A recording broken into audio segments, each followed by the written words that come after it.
and welcome to the ASC Weekly number 7 Diamond Division. We're in the round of 4, and this is game number 2 here between our Zerg, our pink Zerg, Cinnabon,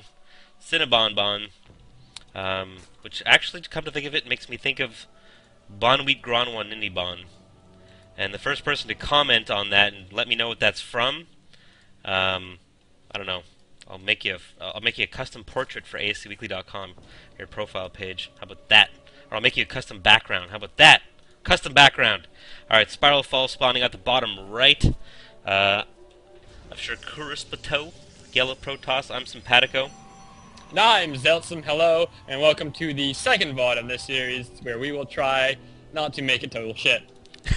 Yeah, we do apologize for the last VOD. Don't know what happened there. A little bit of a lapse in... I'm feeling a little bit better now that I've corrected your comma splice. Comma splice for the lose. My embarrassment is overwhelming. I also changed one of the yours on one of the pages. I've done that like 4 times with stuff you put on the website. Yeah, that's why I have great people like you, and now Dalinbe, who I know you think is I don't know, the president of an African country, but no, it's actually president of Nigeria. No, it's actually a player. It's not actually a Nigerian prince. It's not, and it's not. He's not trying to get your bank information through an email. Well, that's she is actually a player, an admin, an editor, and VOD cutter for the ASC Weekly. And short and Canadian. And short and Canadian. That is so many descriptive adjectives for Deline Bay. Yes, and not one was comma spliced. I'm not ever going to hear the end of it. That being said, I'm upfront about my terrible grammar. I'm okay with it. I'm okay with it. I'll try and improve for you guys. And if not, hopefully Zeltsum or Deline Bay will catch it and correct me on it. So, educate me, Zeltsum. What is 4-gate against a Zerg as strong as a 4-gate? 4-gate in a PvP or PvT? 4-gate is actually kind of better against Zerg than it is against Terran. But it's really, really, like, the actual good uses for 4-gate, hey, look, he's blocking the expansion. That's cool, you should do that. You should always do that. That's Promoss. That's awesome. 4-gate is, it's only good in, like, very specific situations. You'll end up finding that you'll be scouting your opponent and you'll see, oh, he's doing such and such build. Like, he's doing a fast expand, and he's defending with spine crawlers and zerglings. And then he's doing like an expand and attack, stuff like that. Or 2-base muta can be really dangerous because you can kill stuff like certain openings with a 4-gate. And what you'll want to do is start scouting for those specific openings. Have a separate opening that you have planned out that you always do. Then if you scout something that you know a 4-gate will kill, you transition into a 4-gate. He almost got. He's baiting out. Oh, he's trying to get that run by. No, not gonna work though. Spiralfall, not good. Yeah, he's getting a little bit risky though. It's not too hard to get at least one ling in, get a bunch of scouting information. It's even worth losing a few of those lings just to know exactly what is going on. Obviously in StarCraft, vision is so crucial, so important. And he's trying to go. Oh, Zealot gets back just in time. Oh, and he gets one through, but it gets sliced. Oh, that was a. Oh, that could have been such a bonus for our Zerg Cinnabon. Unfortunately, did not get that through, and it looks like we're gonna have a 3-gate expand here. So going a very heavy heavy economy build. Excuse me. Yeah, this is a Sentry expand. Yeah, this is a pretty standard PvZ build. Is it okay? I've always wondered what the kind. I don't watch too much PvZ. Just like in terms of streams and such like, and obviously I've never played a PvZ because I played Terran. But it's cool to see the it's cool to learn the different. I actually want to start playing random just to start learning the races a little bit better. Because obviously my PvZ knowledge is quite low, quite lax. That being said, I do know that what Cinnabon is doing here is risky. He's getting his third hatch quite early, but he knows that there's not going to be, or actually, he should actually know that there's going to be some pressure coming because it's exactly what happened last time. And it's not that I want to say he got lucky last time, but Spiralfall didn't have the best force fields in that big early push into the natural and Zelnaga caverns. So getting that third hatch up this early, I don't know. Like, do you think he might be a little bit undefended for when that inevitable push comes? I don't know. This is all Zerg is all about razor thin timings, razor thin defenses, barely being able to fend off any advances because you want to be building as many drones as you possibly can, and then barely getting enough units to survive, and then you go right back to building a bunch more drones.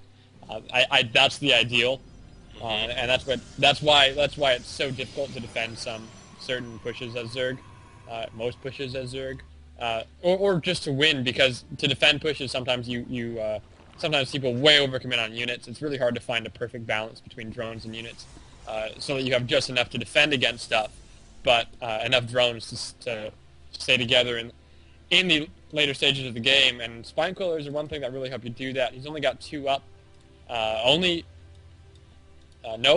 No units in the production tab right now, but he does have 6 larvae saved up. Well, nope, yeah, let's see what he's going to do now. Up. Because he did have great placement on those lings, specifically to see when this push was going to be coming, although we really only need 1 ling to do that, so he's not creating units.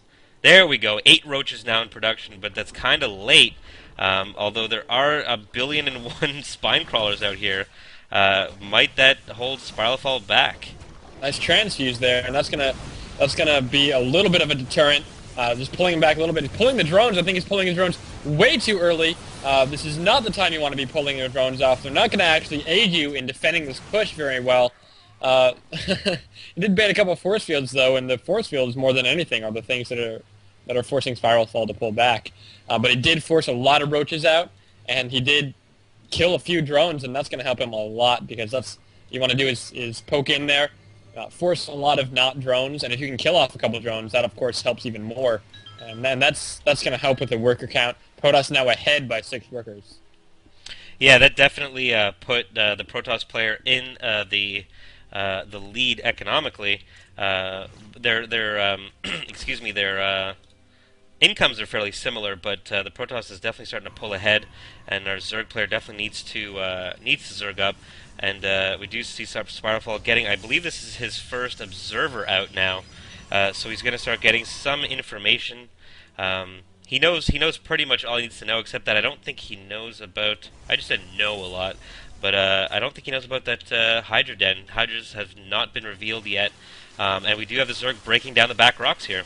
The observer is on the way to see everything that's going on. This is pretty smart of Zerg to break down the back rocks, and of course Zerg now ahead in drone count. Having a nice lull in action where he can happily just drone up to his heart's content, not under any kind of pressure any longer. And now it's the Zerg is ahead in economy, taking his 4th base. This is actually quite nice play by Cinnabon, knowing that he can expand and doing it. That's what you want to do as Zerg, is go, oh, I can expand here, or I can build drones here, and then do that as much as you possibly can. Breaking down the back rocks, but not pushing in. Because you don't want to push in, you just want to have those back rocks broken down so that so that your opponent cannot catch you by surprise with any kind of crazy push. And now, it looks like Spiralfall is bringing a lot of stalkers across the middle of the map to do some more pressure. Yeah, Spiralfall making a good call here, having that observer out, seeing those roaches, and then it forced them to toss down a couple of photon cannons. And then Cinnabon actually just pulls back, so it kind of like makes him waste some minerals there. But now his army's kind of out of position. He's cleaning. Spiralfall's cleaning up a lot of these creep tumors, which is awesome. And he's gonna get a kill on this hatch. We'll see if he gets it canceled. He does not cancel. I don't know. There was no drone popping out of there. Oh, we just have these Hydras are out front. They're going to be taking a bunch of needless hits. Force field's not too good, only denying a couple units. Does have vision, though. Yeah, he does have uses vision. the low ground and actually gets a nice concave there, forcing a few stalkers to the back a little bit, but it looks like he just doesn't have enough units to deal with this. The Immortal coming in, but immediately taking Hydra damage, and barely Spiral Fall is going to come out ahead. Yeah, these Stalkers are going to clean up the rest of that. He did get the kill that expansion. He doesn't know about that third yet, though. He probably thinks he's a lot further than he is, a lot further ahead. And because he saw that expansion, he won't think to scout the one up here. So Cinnabon's actually in a decent position right now. Food-wise, he's ahead. Drone-wise, he's ahead. So he held off that attack. He's our Protoss player is forced to go back, expanding to the third himself now. That Nexus is already up, so we'll probably start saturating that shortly. And what do we have? Upgrades going up now. I'd like to see a lot more Immortals, just because there's so many roaches. We have to be careful against the Immortals, with the Immortals, because Hydras just destroy them. Yeah, it comes so down bad. to micro. Making sure that what he needs to do now is what he's doing, and he needs to make that transition into Colossi. And that's exactly what he is doing, and that's actually pretty smart. Zerg getting his fourth up again this time. This time he really needs that fourth, though, because Spiral Fall is his third running, and, as a 3-base Protoss, against 3-base Protoss as a Zerg, you really need 4 bases to be able to contend. This Observer looks like it's going to go check out that fourth and then go back over to the main. He still has no idea about that third, though. He has to be wondering, though, like where all these units are coming from and how he's able to afford them. Generally in Diamond, a player will have the game sense to know there's no way that all of this could have been done on 2 bases. Although, both players have been not super aggressive, so they're both playing a little bit blind.